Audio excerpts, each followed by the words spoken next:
All want this war to end. The quickest way to end the war is to lose it.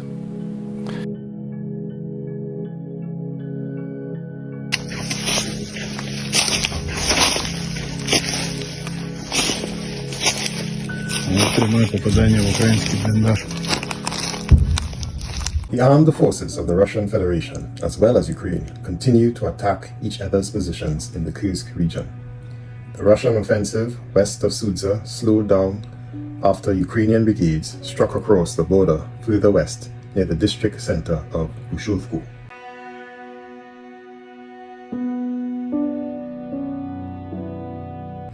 However, the Ukrainian counterattack clearly lacks depth and strength, so far as reported by Ukrainian media. The fate of the battle depends on which of the armies will be first to break the enemy's second line of defense. And in this respect, the armed forces of the Russian Federation, as admitted by Medusa, are closer to success, as they have already started storming the important village of New Bimovka. This loss, it says, may radically worsen the supply of the center of the entire Ukrainian group to the west of Sudza. Meanwhile, in the east of Ukraine, in the Donbas region, the Russian forces paused their advance on Pokrovsk and focused their attacks further south.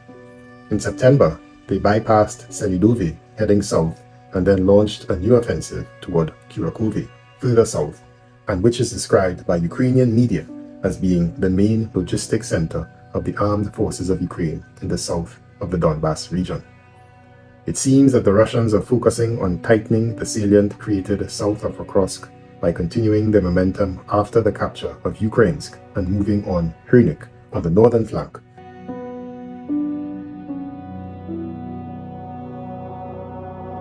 While advancing toward Kurakhove from the south.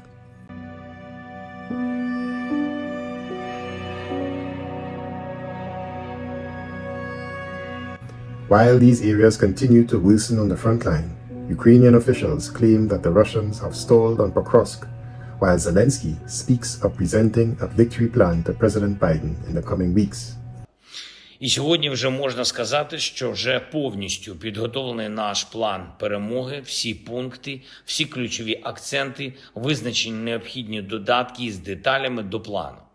Both of these delusions are readily rebutted by Ukrainian soldiers near the front, along with a bombshell interview with the former advisor to Zelensky, Oleksiy Arestovich, who said, Это как снежный ком нарастает. So in today's video, I will focus on a frontline update with particular attention paid to the two hottest fronts in Ukraine, the Kursk bulge and the salient that is forming to the south of Pokrovsk. And we will see from this video that the Russian advance to Pokrovsk has not stalled, as some Ukrainian and Western officials claim, but rather there was a strategic decision made by the Russian military command to focus the offensive on the south and expand their flanks, and thereby, in effect, turning their what was once a frontal attack on Pokrovsk into a siege from the north and southern flanks on the logistical hub.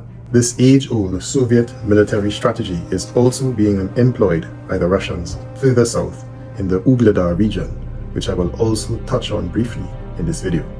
So let's get into today's video.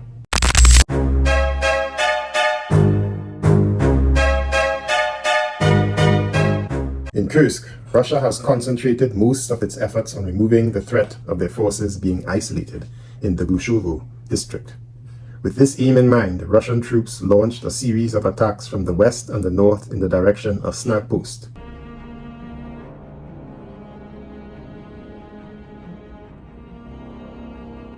After several days of fighting, the Ukrainian armed forces retreated to New Bimovka and Obukovka as they were unable to withstand the onslaught.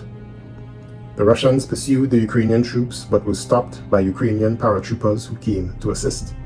At the same time, the 225th Assault Battalion of the Ukrainian Armed Forces broke through to the southern outskirts of the district center of Kurakhove after becoming aware of the direction of the main strike of the Russian counteroffensive, that is, from Kurakhove and Kurakhove, heading towards Sudza and being stopped for now in New Bimovka.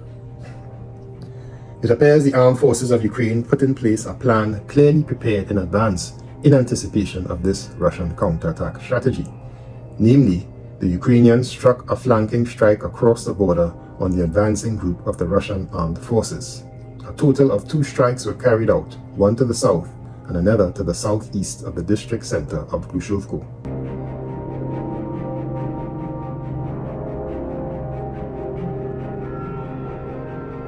They did not, however, get very far.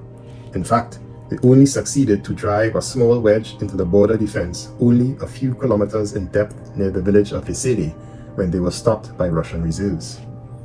It is suspected that the Russian army in the counterattack may surprise Ukraine by not attacking Lyubimovka head-on, but rather to strike across the border in the direction of the Sudhza-Sumy highway, which is the main supply line of the armed forces of Ukraine in the Kursk region.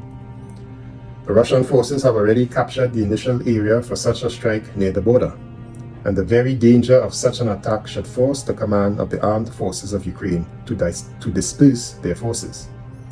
Russian forces also launched a counteroffensive east and southeast of Sudza. They have already managed to retake the village of Boki on the banks of the Sel River from Ukraine. The terrain in this area is difficult, but if successful, the Russian armed forces can reach the Sudza-Sumy highway from the east.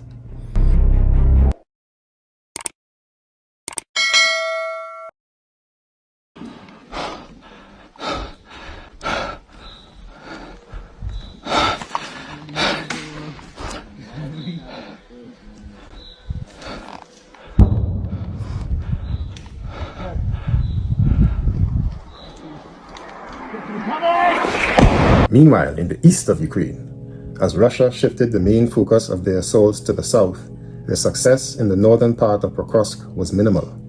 In particular, the Russian troops occupied several more streets in Hrodivka and managed to cross to the other side of the Zurovka River in the town. Hrodivka was virtually completely occupied. In the area of Novohrodivka, Russian forces expanded their control to the west of the town, to the outskirts of Lysivka, and to the north, occupying a spoil tip near Kruty Yar. In addition, Russia destroyed 2 overpasses between Pokrovsk and Minograd. Just north of Selidove, despite a semi-encirclement, Ukrainians still retain partial control over Marinivka and have managed to prevent a breakthrough to Selidove. However, the Russians are trying to surround that city rather than take it head-on, and therefore are seeking to break through from Memrik to the area between Selidove and Ukrainsk. This breakthrough, should it be successful, could allow them to bypass Selidove to attack it from 3 sides. Selidove, therefore, is now the main obstacle to Russia's advance to Pokrovsk from the southern flank.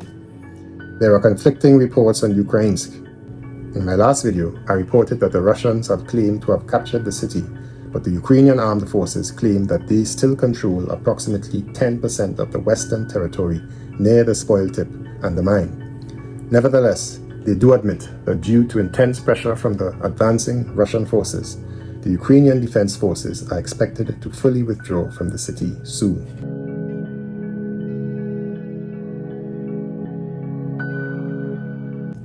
As at the 18th of September, it was reported by Ukrainian media that the Russian forces had approached the northern outskirts of Hernik, which they anticipated would be able to stop the Russian troops for a long time. As at the 22nd, the same Ukrainian media reported that Russian forces were now attacking the village with glide bombs, strengthening its positions from the north of the town and preparing to enter it. The defense of Hernik will determine whether the Ukrainian armed forces will be able to retreat from the Nizhevelsky salient in time. Russian troops were reportedly putting pressure on this pocket from the north, where they occupied Halitsinivka and Zelan Pershe, and from the south, where they were attacking the remains of unoccupied Krasnohorivka. From Krasnohorivka, the Russians are pushing in 2 directions, one along the Lozova River to Alexandropol and Hostry, and the other trying to force the river in the northern direction. The Ukrainian defense forces have taken up defensive positions in Zelany Druhy and are gradually retreating to the Zurovka crossing in Zoryan. In the best case, this process is likely to take several weeks. In the worst case scenario, however, the report says the Ukrainians in this salient may have to fight their way out themselves. To a large extent, the scenario depends on how long the Ukrainian armed forces will be able to hold the line in the villages of Hostry and Alexandropol. So far, this week, Russian forces have overcome 5 kilometers and started fighting for Hostry, which is one of the key villages in the defense of Kurakhove. At the same time, the Russian armed forces captured Kirovka and began to storm Maximilianivka, the last village before Kurakhove. In order to launch an offensive on this town, they will need to break through more than 7 kilometers of Ukrainian defense. In fact, it is probably best to speak of both Pokrovsk and Kurakhove fronts together, as a situation in one will no doubt directly affect the other. Despite the shift in focus to the south of Pokrovsk, Ukrainian soldiers know that it is a mere pause and not a stalled offensive, as some pro-Ukrainian experts claim. Igor Fursov, a Ukrainian armed serviceman, had this to say in an interview with Ukrainian media Espresso. In general, based on the experiences from the Avdiivka and Bakhmut fronts, all these Russian attacks are wave-like. There was a wave and now it has subsided a bit. This does not mean that the situation is stable. It is complicated but controlled. We can't relax. The Russians will soon, perhaps in a week or two, try to advance on Pokrovsk again. They may attempt to surround this agglomeration from the sides as they did in Bakhmut and Avdiivka and capture it in their so-called pincers. This, he admitted, is a speculation. However, he said, what is 100% certain is that the Russian forces will try to seize the agglomeration and reach the road to the Dnipro River. And as to the Russians' focus on the southern direction in Selidove and Kurakhove, the servicemen said, in quotations, they are afraid to go directly, so as not to be in a position where their positions will be shelled from all sides. Russian forces are going to expand, as the Soviet military book says, and try to break through to open the direction to Kurakhove. Lastly, further south, the situation around the city of Ugledar is becoming more and more threatening. The Russian armed forces moved a significant part of the reserves here and attacked more than 280 times in different areas during the week, which Ukrainian media described as a record-breaking number for this section of the front. After the Russians took Vodian,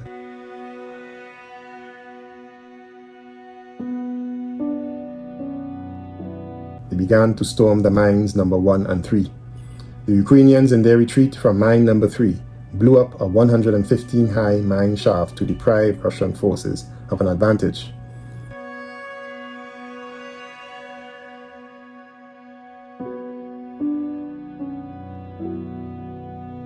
However, the invading Russian troops advanced in the direction of the main logistics artery from Kurakhove through Bohoyadlenka to a distance of 4 kilometers. The battle for mine number 1 and the spoil tip near it is, however, still ongoing.